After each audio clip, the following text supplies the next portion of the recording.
本動画はドヤ動画です。2週間前に紹介した VKTX の株価が2倍以上になっちゃったので、トマトちゃんがそれを自慢したいだけです。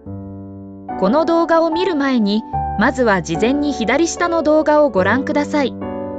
上がった理由も解説するけど、基本的に自己満足動画なので、気分を害しても当方では責任を持てません。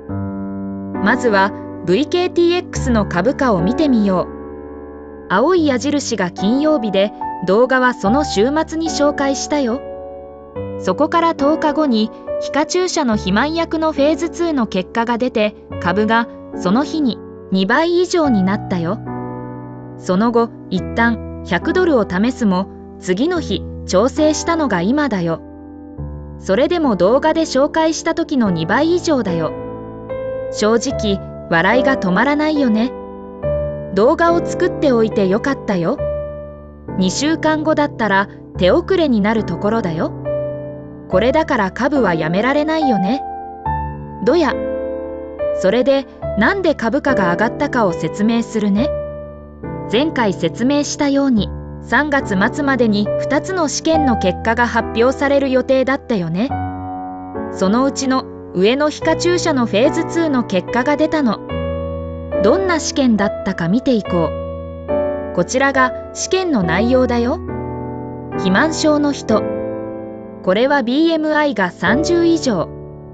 もしくは BMI が27以上で関連疾患を持っている人を指すよ。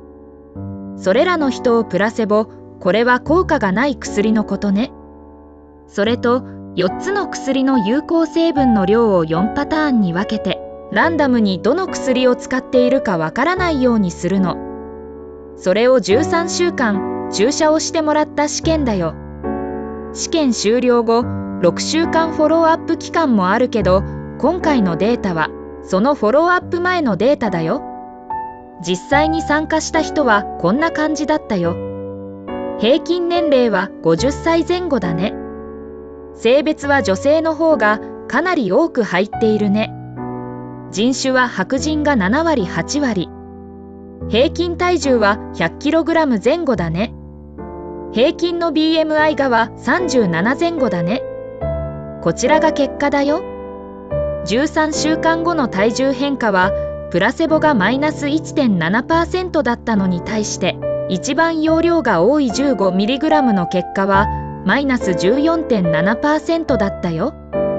その下の数字はプラセボでも体重が下がるので、その値で補正した数字でマイナス 13.1% だったよ。100kg の人が13週間後に 15kg 近く体重が下がったということだね。さらに薬の容量を見ていくと、容量が多くなるほど効果が大きいことがわかるね。こちらが時系列で示したグラフだよ。横軸が何週間後かを示すよ。縦軸が開始前からの体重変化を表すよ。後になればなるほど体重が下がっているね。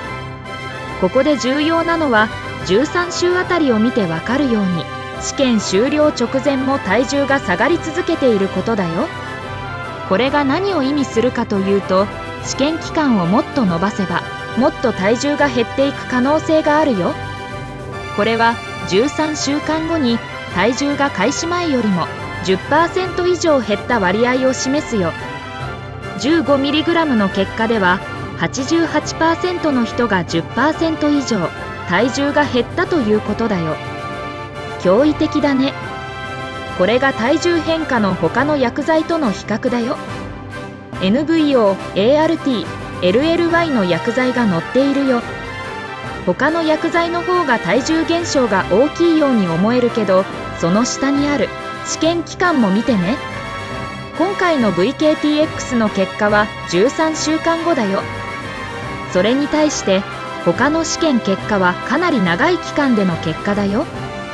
VKTX もまだまだ体重は下がっていきそうなので、試験期間を長くすれば他を超えていく可能性はかなりあると思うよ。これが副作用の割合だよ。胃とか腸とかの副作用が出ているよ。ただ大体は軽度か中等度の副作用なので、問題となるレベルではないよ。今後のイベントはこちらだよ。今月中に飲み薬のフェーズ1の結果が発表されるよ。もしここで良い結果が出ればさらに株価が上がるよ。その後は6月までにナッシュという病気の薬のフェーズ 2B の結果が出るよ。さらに XALD という病気の薬のフェーズ 1B の結果も出るよ。ここら辺もうまくいけば株価が上がるかもしれないね。インパクトは肥満薬に劣るけど重要な病気の薬だよ。最後に株価に戻ってくるけど、直近の調整は100ドルまでいったことと、公募増資が350ミリオンダラーだったのがさらに増やして550ミリオンダラーになったことあたりがあるよ。